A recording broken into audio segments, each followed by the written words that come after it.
అయితే సమాజంలో మనం చూస్తూ ఉంటామండి 2 వర్గాలు. పేదరికం, ఐశ్వర్యం.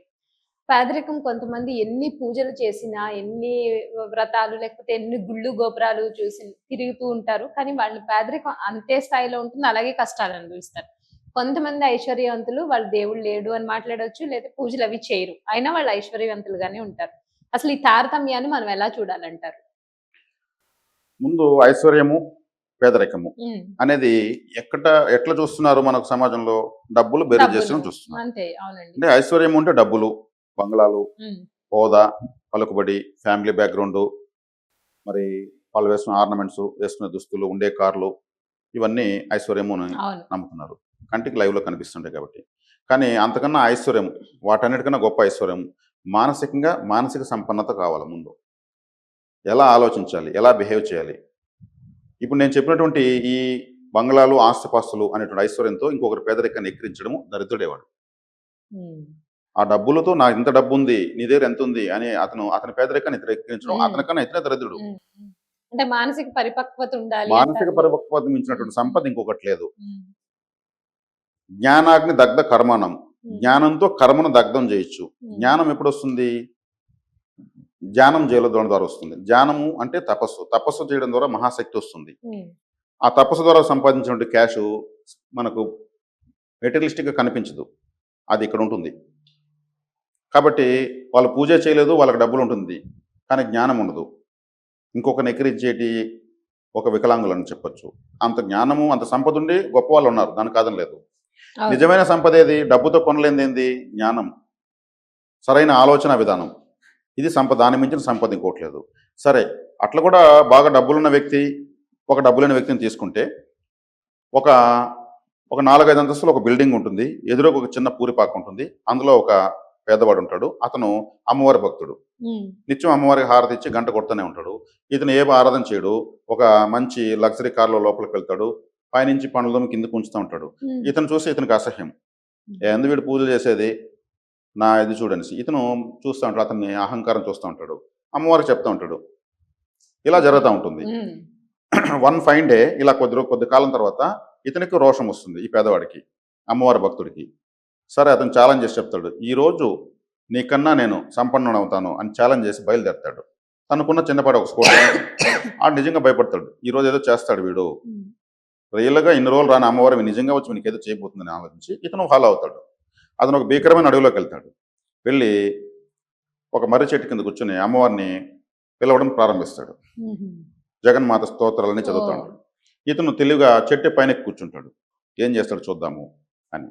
సరే, అమ్మవారు రియల్గా బయలుదేరి వస్తూ ఉంటుంది. భక్తుడు పిలుస్తున్నాడు కదా, హ్మ్. రియల్గా వస్తూ ఉంటుంది. అరే, ఈరోజు ఆ సాక్షాత్ జగన్మాతే వస్తూ ఉందంటే ఆమె ఇచ్చే సంపద అంతా ఇంత ఉండదు. ఇంకా మనకన్నా ఎంతో పెద్ద బిల్డింగ్ కడతాడు వీడు, మనం ఇటు పైకి చూడాల్సి వస్తుంది వీని బిల్డింగ్ చూసి అట్లా ఆలోచిస్తాడు అతను. హ్మ్.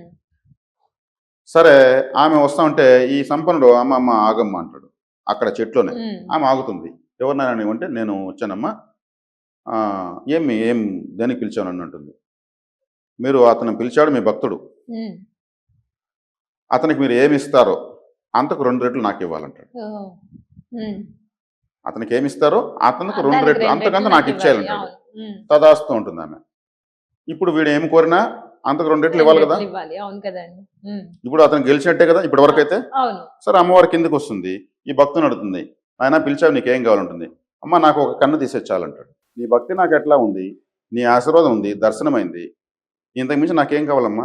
జగన్మాతనే నేను పిలిపించి నేరుగా మాట్లాడు ఫేస్ టు ఫేస్. హ్మ్. ఒక కన్ను మాత్రం చాలు తీసేయి, ఇంకొక కన్నుతో నేను చూసుకోగలను. హ్మ్. ఇప్పుడు అతనికి 2 2 రెట్లు ఇవ్వాలి కళ్ళు కదా. పోతాయి. అవును కదా! హ్మ్. ఒక కన్ను తీసేసి పైకి 2 కన్నులు తీసేసి వెళ్ళిపోతుంది. హ్మ్. అతని ఆలోచన ఎంత దరిద్రంగా ఉంది.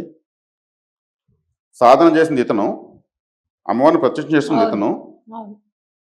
ఇతని కన్నా అతనికి 2 రెట్లు 2 కావాలి. రెట్లు కావాలి అత్యాశ. హ్మ్. అంటే ఏదైతే సంపద అనుకుంటున్నారో అది అహంకారానికి, మరి క్రమశిక్షణ రాహిత్యానికి, ఇంకొకరిని ఎక్కిరించడానికి ఉపయోగిస్తున్నారు కొంతమంది, అందరూ కాదు. అవును. కాబట్టి నిజమైన సంపద ఏది? మానసిక సంపద. కాబట్టి సంపదలు కలిగిన అందులో కొంత దైవ సేవ, మానవ సేవే మాధవ సేవ, హ్మ్. పరోపకారం, కొన్ని ఇతర జీవులను కూడా మనం ఆదరించాలి. అందులో భాగంగా గోసేవ, కొన్ని వీధి కుక్కలకు ఫుడ్ పెట్టడము, పావురాలకు 4 గింజలు వేయడము, కాకి అన్నం పెట్టడము, చీమలకు నూకలేయడము, ఇది భూత సేవ. ఇటువంటివి చేస్తూ ఉంటే మన కర్మలు ఎన్నో ప్రక్షాళన అవుతాయి. దీనికి కూడా చేయకపోతే మరి ఆ సంపద ఉండేం ప్రయోజనము? నేను ఒక సంపన్న కుటుంబంలో ఒక మహిళను చూశాను. ఒక మెడికల్ షాప్కి వచ్చింది. ఆమె ట్యాబ్లెట్ అన్ని తీసుకుంది, ఒక బాక్స్ ఉంటుంది, అందుకనే పెట్టుకున్నది. కొద్దిసేపు అలాగే కూర్చున్నది ఆమె, వైరాగ్యం కూర్చొని. ఇంకేం నాన్న అనింది ఆ మెడికల్ షాప్ వ్యక్తి. చెప్పాలమ్మా మీరు అన్నారు. ఏముందమ్మా, మాకు ఒకప్పుడు ఏమీ లేదు, ఏమీ లేదు, ఆమె పేదరికం. చెప్తున్నారు. ఆమె చెప్పింది ఏమీ లేదు మాకు. మేము అప్పుడు ఏమి తినాలన్నా మాకు ఏమీ లేదు. ఏమైనా తినొచ్చు అప్పుడు, కానీ మాకు స్తోమత లేదు. ఇప్పుడు మేము ఏమైనా తినొచ్చు, కానీ ఇప్పుడు ఏమి తినకూడదు. ఓ ఉమ్. మొత్తం రోగాలే అన్ని వాళ్ళంతా. జబ్బులు, ఏం తినాలంటే ఈ మాటలు తినాలి. మందులు. ఇవి తిని తిని నాలుగు పైన రుచి మొగ్గలు కూడా నశించిపోయాయి. ఒకవేళ తిన్నా కూడా ఆ లడ్డు మాకు చేదుగానే ఉంటుంది.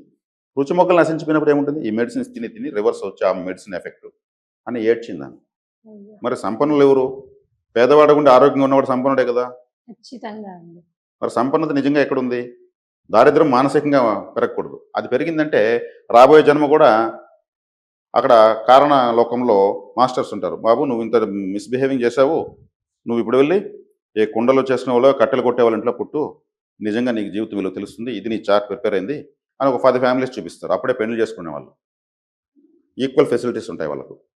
ఆఫ్రికా, అమెరికా, జపాన్, ఇండియా అలా ఎక్కడ పుట్టినా కానీ ఫెసిలిటీస్ ఒకటే. ఉమ్. ఇతను కష్టాలు అనుభవించాలి.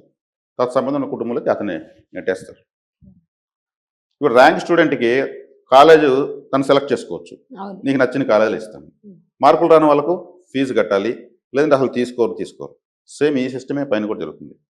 కాబట్టి కారణ లోకంలో అన్నా నేను, మనం ఏ కారణంగా ఇక్కడ పుడుతున్నామో నిర్ణయించేటువంటి లోకం అది.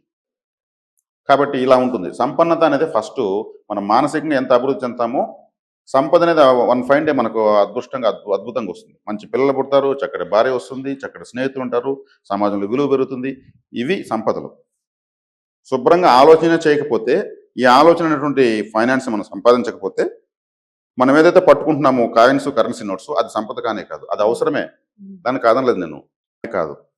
ఉమ్. ఇది ఎవరైనా ఆమోదించగలిగేటువంటి విషయాన్ని మనం ప్రేక్షకులు తెలియజేసినామని నేను అనుకుంటున్నాను. ఖచ్చితంగా అండి.